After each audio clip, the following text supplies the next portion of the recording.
Siz bir kunda qancha temir kerak bo'lishini bilasizmi? Erkaklar uchun kunlik me'yor 8 mg, ayollar uchun esa 18 mg. Faqat bir piyola qaynatilgan ismaloq shu miqdorning qariyb 36% ni beradi. Ya'ni bu oddiy sabzavot emas, u siz o'ylagandan ancha kuchli. Bir paytlar ertalab charchab uyg'onganmisiz? Kun bo'yi boshingiz xiralashib, go'yo miyangiz tumandek ishlagandek bo'lganmi? Ko'pincha buning sababi temir yetishmovchiligi bo'ladi. Bugun dunyoda 1,6 milliardga yaqin odam shu muammoga duch kelmoqda. Eng qizig'i shundaki, yechim har doim ham dorixonada emas. Ba'zan u siz e'tibor bermagan oddiy yashil bargda bo'ladi. Ismaloqdagi temir oddiy shakldagi temir emas, u gem bo'lmagan temir deb ataladi. Lekin uni C vitamini bilan birga iste'mol qilsangiz, so'rilishi bir necha baravar oshadi. Masalan, ismaloqqa limon suvi sepib yeyish shunchaki odat emas, bu ilmiy jihatdan to'g'ri usul. Ismaloqda yana bir foydali modda bor. Uning nomi lutein. Lutein ko'zlarni ultrabinafsha nurlardan va ekran nurlaridan himoya qilishga yordam beradi.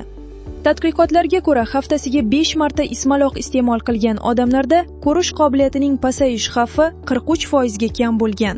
43% faqat bitta sabzavot hisobiga. Endi yana bir qiziq ma'lumot. 2019-yilda Hindistonda bir tajriba o'tkazilgan. Bolalar 2 guruhga bo'lingan. Birinchi guruhga har kuni 1 piyola ismaloq berilgan. Ikkinchi guruh esa oddiy ovqatlangan. 90 kundan keyin ismaloq yegan bolalarda diqqat va xotira ko'rsatkichlari 27% yuqori chiqqan. Buning sababi nimada? Javob oddiy. Ismaloq tarkibidagi K vitamini va folat kislotasi miya hujayralarini qo'llab-quvvatlaydi. Bu faqat bolalar uchun emas, kattalar uchun ham muhim. Siz ham har kuni miyangizni foydali moddalardan oziqlantirasiz yoki aksincha bundan mahrum qilasiz. Endi eng hayratlanarli qismga o'tamiz.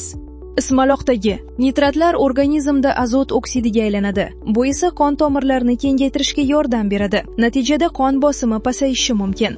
Ba'zi kuzatuvlarda bu pasayish 5 dan 8 mm gacha bo'lgani aytiladi. Bundan tashqari 100 gram ismaloqda 99 mg kalsiy bor. Bu suyak zichligini saqlashga yordam beradi. Xo'sh, ismaloqni qanday iste'mol qilgan ma'qul? Qoida juda oddiy. Haftasiga kamida 3 marta 1 piyolaga yaqin ismaloq iste'mol qiling. Uni limon, suvi yoki pomidor bilan birga yeng. Bu temirning yaxshi so'rilishiga yordam beradi. Lekin sut yoki pishloq bilan birga yemagan ma'qul, chunki kalsiy temirning so'rilishini kamaytirishi mumkin. Yana bir muhim nuqta.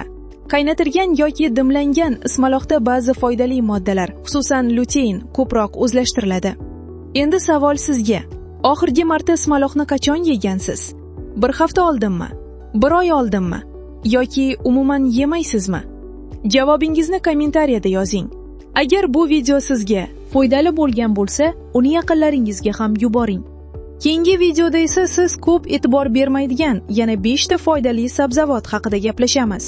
Obuna bo'lib qo'ying. Shunda keyingi videoni o'tkazib yubormaysiz.